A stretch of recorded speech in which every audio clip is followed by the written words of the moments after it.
et bienvenue dans votre nouvelle édition de l'entrevue lossoise, celle du mois de juillet. Période estivale oblige, nous vous souhaitons à toutes et à tous d'excellentes vacances. Et pour ceux qui sont encore au travail, eh bien, bon courage en attendant vos congés d'été. Comme vous le savez, l'entrevue lossoise, eh bien, c'est votre émission mensuelle qui parle de l'actualité de la commune de Los-en-Gohelle, mais aussi de ses environs.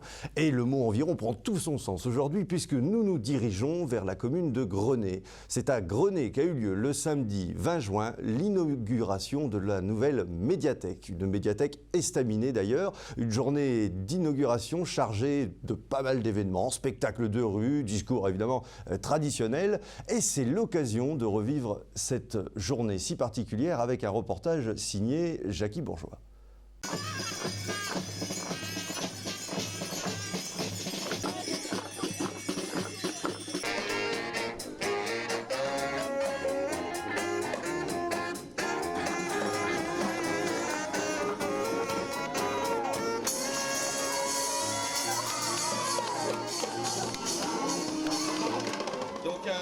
Merci à vous de votre présence. C'est évidemment dans la vie de la commune un moment extrêmement important. C'est un projet que nous portons depuis longtemps. Depuis que le Cercle scolaire laïque nous a confié sa bibliothèque associative pour en faire une bibliothèque municipale, nous avons à l'époque donc choisi de faire les choses dans le bon ordre, c'est-à-dire de recruter un personnel qualifié en lecture publique pour savoir comment il fallait travailler la lecture publique. Parce que pour nous, le slogan « L'humain d'abord », c'est pas juste un slogan, c'est une réalité.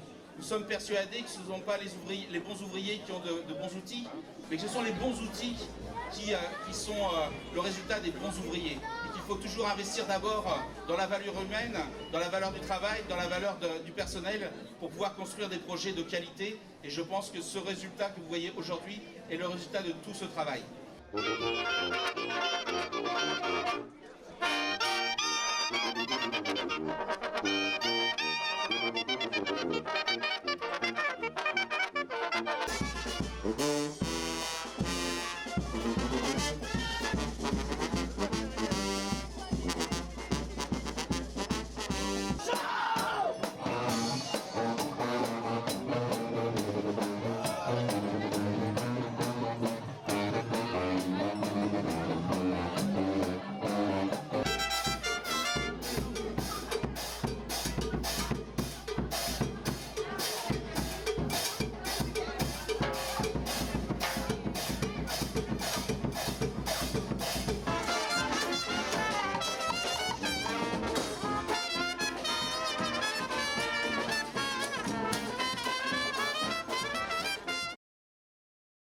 Voilà, toujours à la médiathèque de Grenay.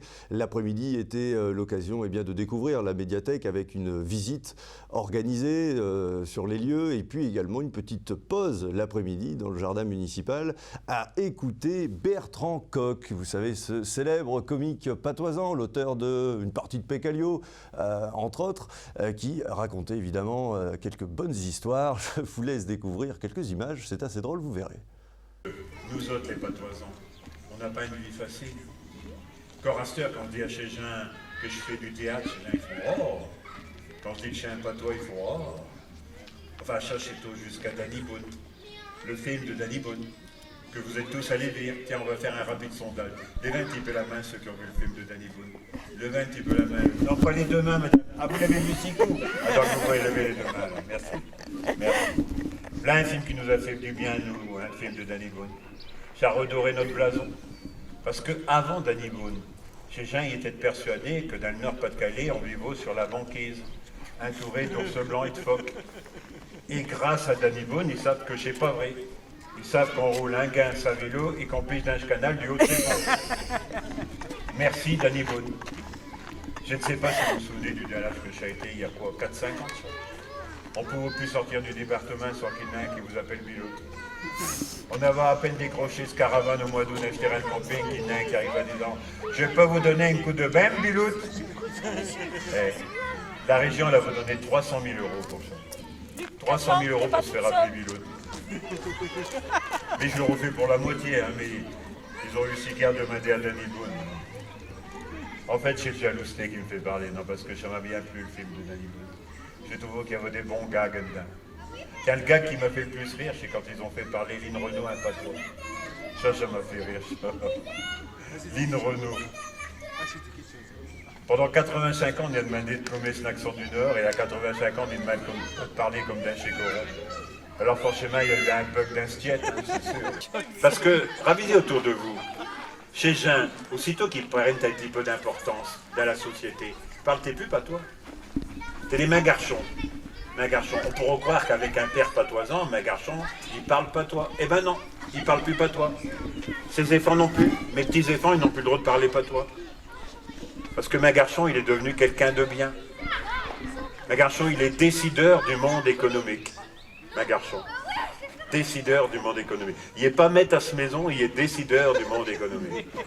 Mon oncle Firmin, quand il avait Noël Ducasse, il mangeait pas del tartali-bouli. Il reprenait une part de flan. Il se régale pas avec du pain de chien. Il mangeait du boudin. Dieu sait qu'il avait appris à parler anglais, on ne l'a jamais su. Tiens, un coup on était à Alpec avec mon oncle Firmin, pas loin d'ici, au Marais. Chamordo pas, mais Yves Zobio, on avait une paire de bouteilles au frais, enfin tout il allait bien. Dans l'après-midi, je garde qui passe pour nous demander nous permis de pec. Attendez mon brave ami, qui dit mon oncle Firmin en posant ce canapé. Attendez mon brave ami, je vais vous présenter les papiers y afférents.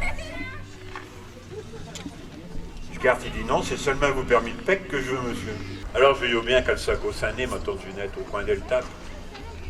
Donc je me suis approché d'elle, puis j'ai dit, ma tante Ginette, si je sais pas mieux de parler patois, alors une vie n'a pas été belle. Si je sais pas mieux de parler patois, mettez les souvenirs à la poubelle. Toutes les canchons d'armoire qui ont su me rapager, les contes, les histoires qui m'ont tant fait rêver. Les mots douches de ma grand-mère enrobés de chucandi pour me dire qu'elle m'avoquait, que j'étais au Saint-Piti. Si je sais pas mieux de parler patois, alors une vie n'a pas été belle. Si je sais pas mieux de parler patois, mettez mes souvenirs à la poubelle. Tous les tours de manège, je bidais de beau à grand, bras tendus comme des flèches pour attraper ce pompon. Les gros mots de ma grand-père qu'il fallait pas dire quand j'étais en colère, qui me faisaient autant rire. Si je sais pas mieux de parler patois, alors une vie n'a pas été belle. Si je sais pas mieux de parler patois, mettez mes souvenirs à la poubelle. Canchon du petit quinquin qui brille d'un snoche noir, les canchons de marin et l'hymne à Jean Bart. Et Finette, je pauvre qu'un, ils l'ont mis dans une carrette. Ce maîtresse à tant de chagrin, ils ont volé ce pauvre bête. Si je sais pas mieux de parler patois, alors une vie n'a pas été belle. Si je sais pas mieux de parler patois, mettez mes souvenirs à la poubelle. Sainte-Barbe, elle n'est pas morte, ses enfants quand un corps. Non, non, elle n'est pas morte, elle brille pour tous ses morts. Raoul, quand la mer monte, je viens à raisonner de voix. Comme dit, j'ai jamais honte de parler ma patois. Si je sais pas mieux de parler patois, ma tante Ginette, alors une vie n'a pas été belle. Si je sais pas mieux de parler patois, alors mettez me dire à la poubelle. Et là, ma tante Ginette, elle m'a fait une grosse baisse, puis un arbre qui a coulé comme je. Merci de m'avoir écouté. Est-ce que vous avez compris? Ah bah oui. Voilà, toujours avec beaucoup d'humour, un petit bonjour à notre ami Bertrand Coq. Voilà, alors la médiathèque estaminée de Grenay, si vous voulez vous y rendre, eh bien, elle se situe aux 2 rue Jules Guesde. Et d'ailleurs, c'est l'occasion de vous présenter un petit peu toutes les activités, tout ce que vous pouvez y faire, puisqu'il y a pas mal de choses à faire dans cette nouvelle médiathèque. Et c'est Gwendoline Mercier, la responsable des livres et du service lecture, qui a bien voulu se confier au micro de la caméra de Marcel Moreau. C'est qu'une médiathèque estaminée, comme son nom l'indique, c'est à la fois une médiathèque, donc où, comme dans toute médiathèque, vous allez trouver un fonds documentaire mis à la disposition d'usagers et valorisé avec différentes actions, animations, etc. Et estaminé, alors estaminé, on connaît les estaminets dans les Flandres, qui étaient un peu des cafés. En fait, l'idée, c'était de faire une médiathèque dans laquelle on se retrouverait un peu comme on a pu se retrouver auparavant dans les cafés, c'est-à-dire dans un endroit qui est ni la maison ni le lieu de travail, un endroit où on est tous ensemble et où on se sent bien et où on discute et où on se retrouve, où c'est chaleureux, on passe un bon moment, etc. Voilà, c'est vraiment, avec l'estaminet, on a vraiment mis l'accent sur la convivialité, de rassembler un certain nombre de services qui existaient déjà dans la ville, tout ça autour du livre et de la lecture. C'est-à-dire que ici, vous allez retrouver les services liés à la petite enfance, comme le relais assistante maternelle. Vous aurez, même si ce n'est pas un service de la ville, vous aurez les accueils de la protection maternelle infantile, où vous pourrez faire venir peser votre bébé ou le faire vacciner. Vous aurez ensuite tout ce qui est secteur enfance, loisirs, c'est-à-dire tout ce qui est garderie, cantine, périscolaire, etc. Et accueil de loisirs sur les mercredis ou pendant les petites vacances. Vous aurez aussi, encore et encore et encore, le service jeunesse, enfin le secteur jeunesse qui propose tout ce qui est animation à destination des adolescents et qui propose des séjours aussi à destination des adolescents. Vous avez aussi le point information jeunesse pour les jeunes, pour toute question de jeunes autour de l'emploi, la formation, la vie quotidienne, enfin qui peut vraiment répondre à toutes vos questions avec quelqu'un de référent. Les services de la mission locale, qui ne sont pas des services de la ville non plus, mais qui seront là. Et je pense ne pas en oublier, nous avons aussi le service communication qui est chez nous. Le service informatique, il fait, puisque vous parliez du service informatique, il fait partie intégrante de la médiathèque, puisque c'est, on a tout ce qui est ressources numériques qui sont donc accessibles via l'informatique. Et c'est un peu au même titre que les livres, les CD, les DVD, etc. La carte, enfin l'inscription, l'adhésion annuelle à la médiathèque est désormais gratuite et elle est gratuite pour tous. Pour tous, où que vous soyez, vous pouvez vous inscrire à la médiathèque Estaminet et emprunter des documents, puisque la carte permet en fait d'emprunter des documents, mais si vous souhaitez, si vous êtes de passage sur Grenay et que vous souhaitez juste venir prendre un café et lire le journal, pas besoin de carte, vous pouvez aussi venir. Vous voyez, c'est ouvert à tous. Et c'est aussi une ouverture qui est très très large, puisque on sera ouvert du lundi au samedi avec une journée non-stop, donc le mercredi.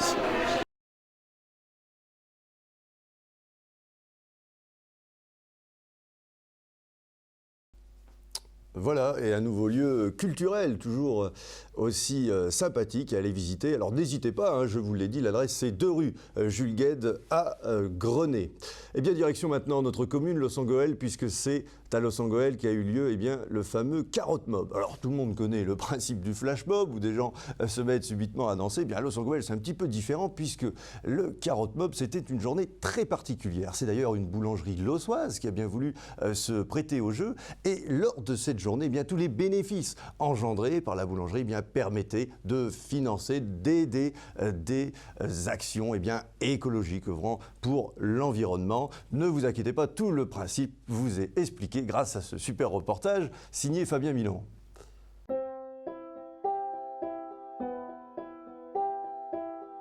Le Carotte Mob, c'est un concept qui vient des États-Unis et qui est basé sur le principe de la carotte et du bâton. Donc on sait très bien que pour faire avancer un âne, soit on lui met des coups de bâton, soit on lui met une carotte. On considère qu'avec les entreprises, pour passer au développement durable, c'est un peu le même principe.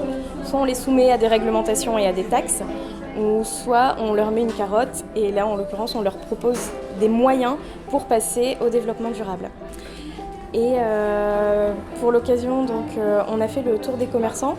On leur a expliqué la démarche, puisque le Carotte Mob, ça consiste donc à faire venir un maximum de consommateurs sur une demi-journée et en leur demandant d'acheter au moins un produit. Et le commerçant en contrepartie s'engage à reverser une part des bénéfices dans une amélioration environnementale ou sociale au sein de son établissement, ou alors de reverser cette part à une association qui agit dans ces domaines-là.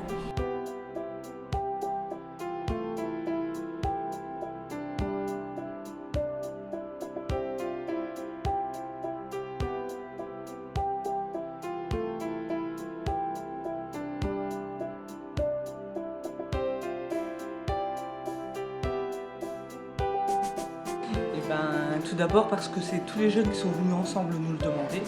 Ils nous ont proposé, nous ont expliqué leurs souhaits, en quoi ça consistait, ce que ça allait apporter que c'était pour l'écologie, etc. Donc comme je me suis engagée vis-à-vis d'eux, je leur ai dit que j'étais d'accord pour participer. Et bon, j'ai fait tout ce qu'il fallait parce que j'ai mis des petits cadeaux à leur disposition, etc. pour que justement tout se passe au mieux. Et je leur ai promis, puis de toute façon je le certifie, que en fonction de ce qu'on aura rapporté cet après-midi par rapport à nos caisses habituelles, tout sera remis pour l'éclairage, pour passer en éclairage au LED à la place de l'halogène. En faisant le tour des commerces de la commune, la boulangerie Knocart était celui qui avait l'air le plus intéressé par le principe, qui avait bien compris le concept et qui proposait tout de suite un engagement concret, donc remplacer son système d'éclairage en passant des halogènes qui consomment énormément d'énergie par des LED, donc qui en consomment beaucoup moins et qui limitent les émissions de CO2 dans l'atmosphère.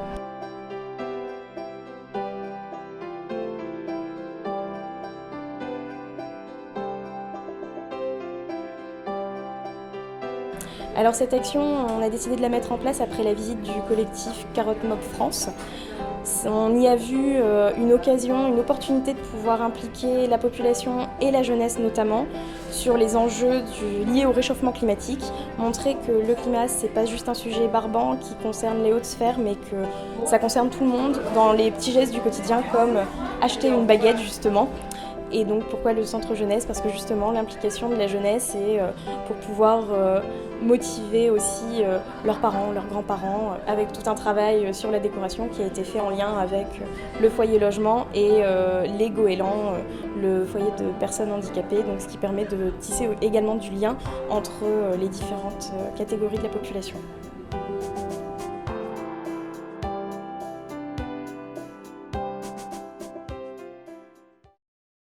Voilà, une belle journée avec un concept original et innovant. Vous vous rappelez, dans l'entrevue lossoise, nous avions reçu Marc-Antoine, le fameux Marco, qui ici gère le Cybercoin, d'ailleurs où nous sommes installés actuellement pour enregistrer notre émission. Et il nous avait parlé, en outre, de tout ce qu'on peut faire au Cybercoin, mais aussi d'une journée particulière. Chaque semaine, c'est la journée consacrée à l'atelier cinéma. Et on avait donc évoqué le titre du film, puisqu'il s'agissait d'un film hommage, évidemment, à Frankenstein. Eh bien, ce film a été donc réalisé avec à la caméra Fabien Milon, qui est aussi, vous voyez, ici à la caméra dans nos studios pour les enregistrements de LOS TV. Et c'était donc l'occasion pour le public lossois de découvrir ce film hommage en noir et blanc, en 4/3. D'ailleurs, j'incarne, voyez-vous, le docteur Frankenstein. Tout le monde s'est prêté au jeu et on a pu voir le résultat sur grand écran lors de la projection du ciné plein air en première partie de Qu'est-ce qu'on a fait au bon Dieu. Je vous laisse découvrir quelques extraits de cette magnifique soirée.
Alors pourquoi un remake de Frankenstein? Tout simplement parce que depuis qu'on a lancé l'atelier cinéma l'an passé, on avait la volonté de mettre en avant dans les premiers courts-métrages, de mettre en avant des éléments qui caractérisent la cyberbase.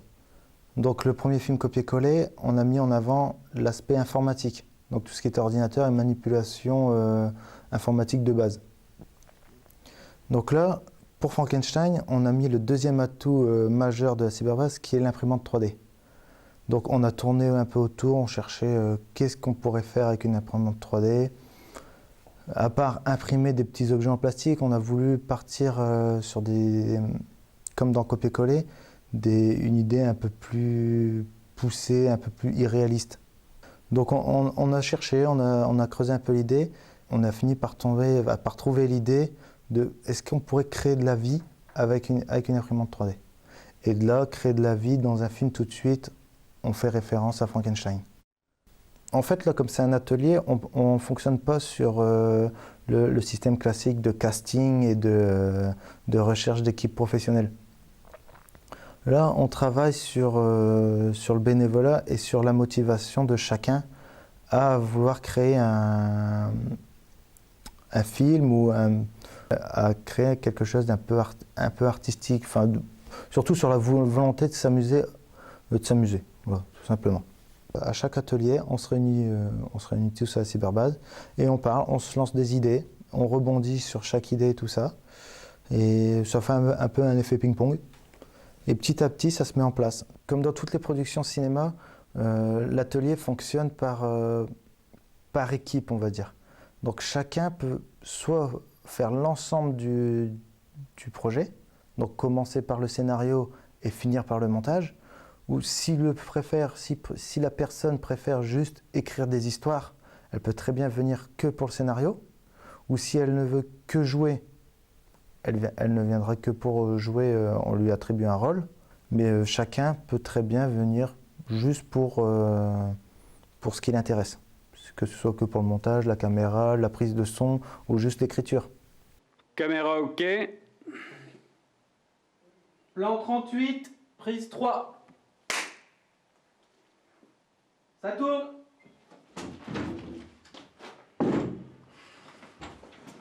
Où est-il?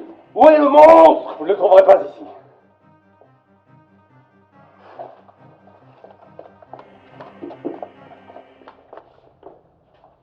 Donc là, on fait une petite pause. L'atelier reprendra à la mi-août, le mercredi de 14h à 17h. Donc pour toute personne qui serait intéressée, n'hésitez pas à venir jeter un coup d'œil ou à contacter Marco pendant la semaine. Et si vous voulez voir ce qu'on a déjà réalisé, rendez-vous sur la page YouTube du Cybercoin, où vous trouverez les 2 réalisations déjà faites, Copier-coller et Frankenstein. D'ailleurs, si vous souhaitez le voir au complet, eh bien, le film est disponible sur la page Facebook du Cybercoin. Il y a un lien YouTube, donc c'est tout facile. N'hésitez pas si vous avez envie de passer un petit moment de détente. Comme chaque émission de l'entrevue lossoise, eh bien, nous recevons l'invité du mois. Alors aujourd'hui, il y a une petite particularité puisqu'il s'agit d'un camarade que je connais plutôt bien, Marcel. Voyez-vous, d'habitude, il est juste derrière. Eh bien, cette caméra-ci pour le plan. Alors, cette fois-ci, on ne va pas évoquer évidemment d'émissions télé, mais plutôt d'un moyen-métrage qui s'intitule Le mal dans la peau. Et vous êtes donc aux manettes, à la réalisation, mais aussi à l'écriture du scénario. Alors parlez-nous un peu de ce projet, Le mal dans la peau. L'idée m'est venue en lisant un article dans un magazine. Voilà, c'était un jeune. 18 ans, il a voulu annoncer son homosexualité à ses parents. Sa mère, en général, avec les mères, ça se passe bien. Mais là, avec le père, ça s'est très mal passé. Donc, le père a mis dehors son fils et quelques temps après, il s'est suicidé. Donc, petit à petit, l'idée a germé, puis a pris forme. Mais je n'ai pas voulu donner ce côté tragique au court-métrage. J'ai voulu parler des conflits entre les parents et leurs enfants à travers le sujet de l'homosexualité. Mais le film se termine bien, quoi. Après quelques conflits, le père réalise que, après tout, c'est quand même son fils. Encore un client de perdu. Je sais, mais j'ai personne pour m'aider. J'en connais un, moi, qui ne demande pas mieux que de t'aider. Oh, tu vas pas recommencer, hein? Avec ses rêves de star, tu le vois le mettre ses mains dans le cambouis? Puis d'abord, il faudrait qu'il change de comportement, hein, si tu vois ce que je veux dire. Oh, toi avec tes principes. Bon, je retourne bosser, hein, ça va pas se faire tout seul. Évidemment, il y a une tendance plutôt au drame, mais aussi avoir quelque chose eh bien, de moral, quoi, il y a quelque chose comme ça également. Le tournage s'est déroulé à Los Angeles. À Los Angeles, alors on a décidé, pour une raison technique, et puis laisser les comédiens dans le personnage, on a décidé de faire ça sur 8 jours. Oui. Alors, c'était très intensif, parce que bon, on a quand même mis des plans, juste avant qu'on arrive, on termine tous les plans sur 8 jours. Et c'est ce qu'on a fait, et on a réussi, on a tenu le pari. Oui, bah effectivement, hein, je peux même personnellement en témoigner, puisque j'ai eh bien, un rôle dans le moyen métrage. Alors, justement, ce moyen métrage, bon là, actuellement, on est en post-production, donc il y a toute la période de montage. Est-ce qu'on pourra le découvrir, ou est-ce qu'on pourra justement le voir, ce fameux film Le Mal dans la peau? Ouais, alors je pense qu'en mois de septembre, le montage sera fini. Bon, après, il y a la musique, hein, il y a quand même encore pas mal de travail après le tournage. Mais je pense qu'il sera diffusé à la salle Ronnie Cooter à Grenay. Donc, une nouvelle fois, vers la fin de l'année. Chez nos voisins de Grenay. Merci beaucoup, Marcel. Merci pour tout ce que tu fais également d'habitude derrière les caméras. C'est le moment pour moi de vous dire merci. Vous êtes à chaque fois de plus en plus nombreux à nous regarder. C'est un véritable plaisir pour nous. Plus de 700 vues en quelques semaines seulement pour notre dernière émission. Alors je voulais juste vous confier un petit aveu. Nous avons besoin d'abonnés. Voyez-vous, sur la chaîne YouTube, vous avez juste en bas là, de votre écran le petit bouton rouge s'abonner. C'est très important pour nous, pour notre chaîne, car ça nous permet, en rapport, si vous voulez, avec la plateforme, par la suite, de réaliser, par exemple, des émissions en direct et d'autres événements. Donc, n'hésitez pas, cliquez sur le bouton abonner, et même si vous avez cliqué, demandez à vos collègues, à vos proches, à vos amis de cliquer également sur ce petit bouton. Je vous en remercie évidemment d'avance. Je vous souhaite également une très bonne vacance, et on se quitte en plus sur des images magnifiques, puisque nous avons filmé l'embrasement des Terry. La dernière fois, c'était en 1989. Alors, je vous laisse un peu imaginer comment cette soirée était très belle et magnifique. Merci beaucoup à tous de nous avoir suivis, et rendez-vous à la rentrée au mois de septembre.